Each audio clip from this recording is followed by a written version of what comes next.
Hey, it's Mark Ferguson with Invest for More, and we're outside a house flip I bought about a month ago, but we have not seen inside of it yet.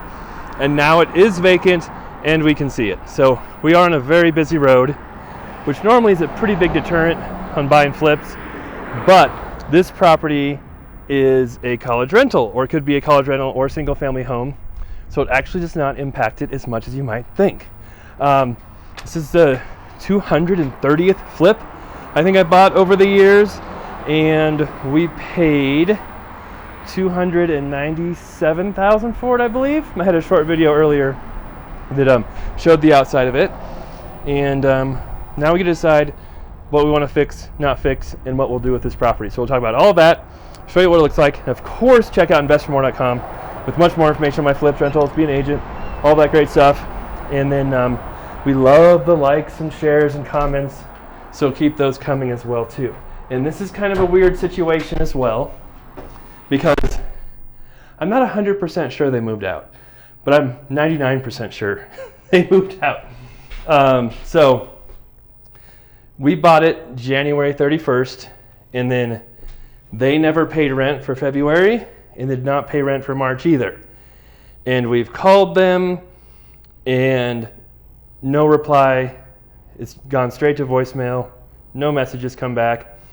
We've stopped by a few times but have not been able to see inside very well. All these windows and curtains were closed. I actually opened them up some. And then I came over here now. Well, actually, I'm getting ahead of myself. The back garage is rented to a neighbor. And the neighbor called me and said, hey, we need to know where to pay rent, because I kind of forgot that we rented that garage separately. Told her, and I'm like, hey, by the way, you don't happen to know the people who live there, do you? We can't get a hold of them. And she said, I don't know them, but I saw a U-Haul moving truck there last week. I think they moved out. So then I came over here and could not see in the windows, but the back door was unlocked. I could see through that window. I could see through this very back bedroom window. It looked pretty empty. All their beds are gone. Most of their stuff is gone. So we think they're gone. So it's always a little bit interesting in a situation like this, because obviously there's still some stuff here. They haven't contacted us. They haven't talked to us. They're not paying rent though, and they're obviously not living here. So some of this situation goes back to when I was an REO broker and sold properties for banks, foreclosures. And in that situation, right, the banks were allowed to send people to check on the properties, look at them. If the properties looked vacant, if there weren't people living in there, the bank has the right, in fact, any property owner has the right to secure the property, make sure it's winterized, the utilities are on, so that no damage is done to it. So if they've moved out, if there's no sign of them, you can at least rekey the property, make sure the heat's on, leave notes, leave a notice, and if they come back to get more stuff, then you can talk to them, let them in the house. So it's a bit of a tricky situation, but you do have some rights as a property owner. Always make sure you know your state rights and rules and laws and how they work, because they're different all over. And and just because they leave all their stuff here does not mean you get to keep it either. It kind of depends on your state law too.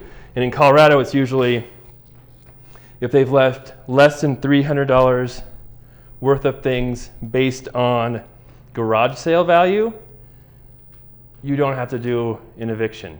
If there's more than $300 worth of stuff based on garage sale value, you have to do a personal property eviction, go through the courts, give notice, all of that stuff, and then leave their stuff outside, get rid of it, all of that.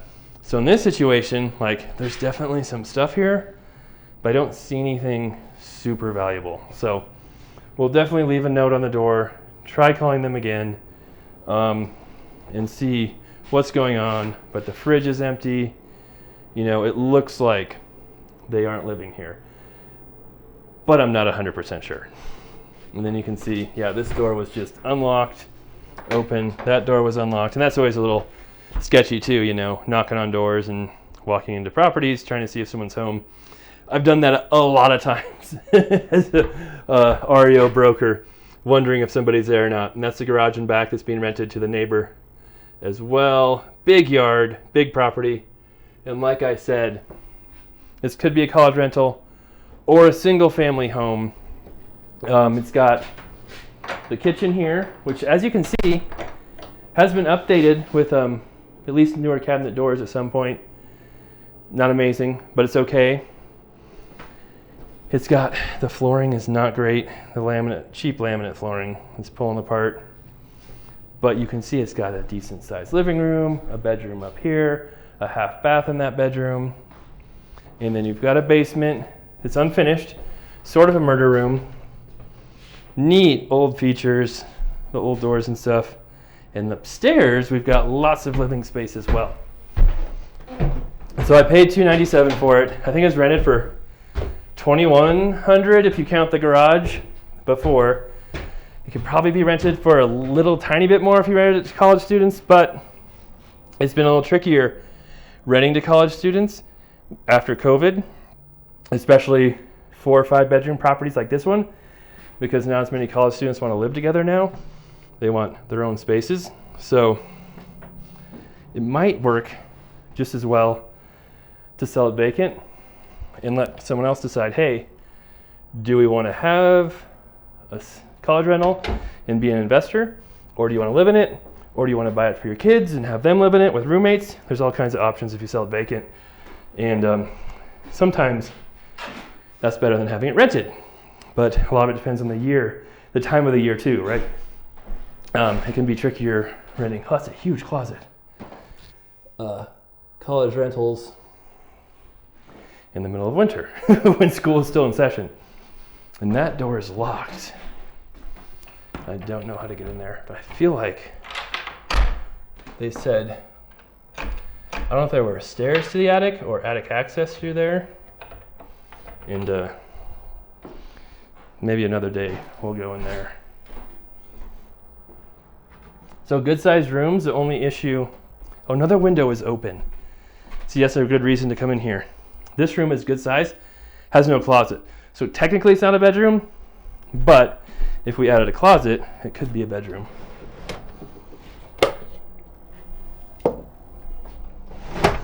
There, we do not need that window open when it's 30 degrees outside. And that, I don't know if that's a humidifier or a heater, what that, air conditioner.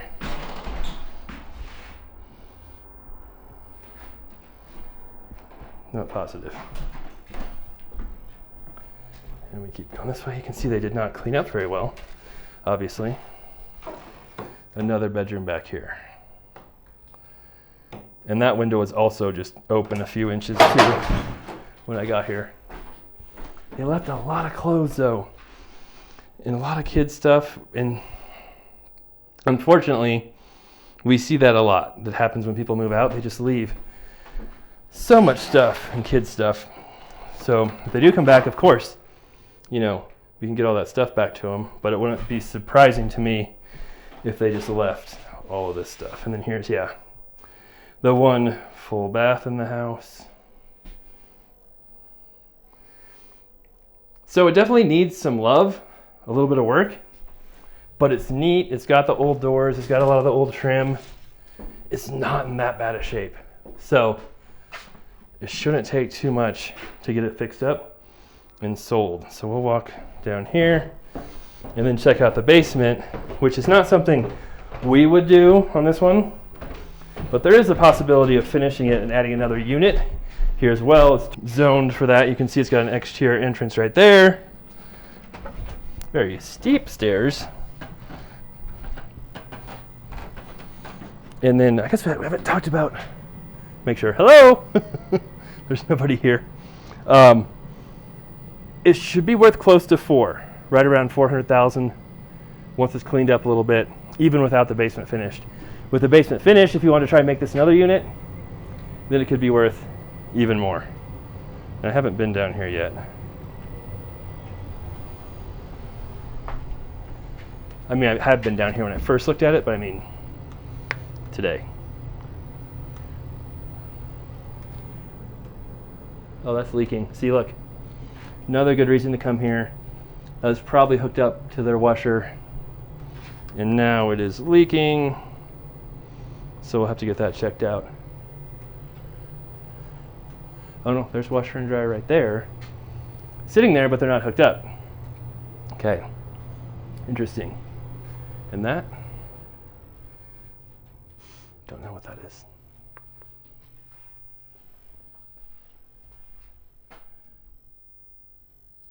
Interesting property. Okay, so that's it. We will rekey it, try and call them again. They left a lot of stuff. And then hopefully, you know, they'll contact us and say, hey, we don't want all that stuff, or yes, we do want some stuff, we're gonna come back and get it. And then we'll be certain and go from there. But for right now, kind of a weird situation. All right, thanks for watching. We'll have many more updates on this house. We got another flip under contract last week, which will be a very interesting property, kind of this same age period, which will be really neat to show. Got something else even more exciting under contract we'll talk about soon here too, that kind of relates to the bar that we've been working on. So we'll talk about that as well. All right, thanks for watching. Love the comments, love the shares, love the likes. Love it when you guys check out investformore.com. I have much more coming up, so love seeing you guys subscribe too. And I'll be back here soon.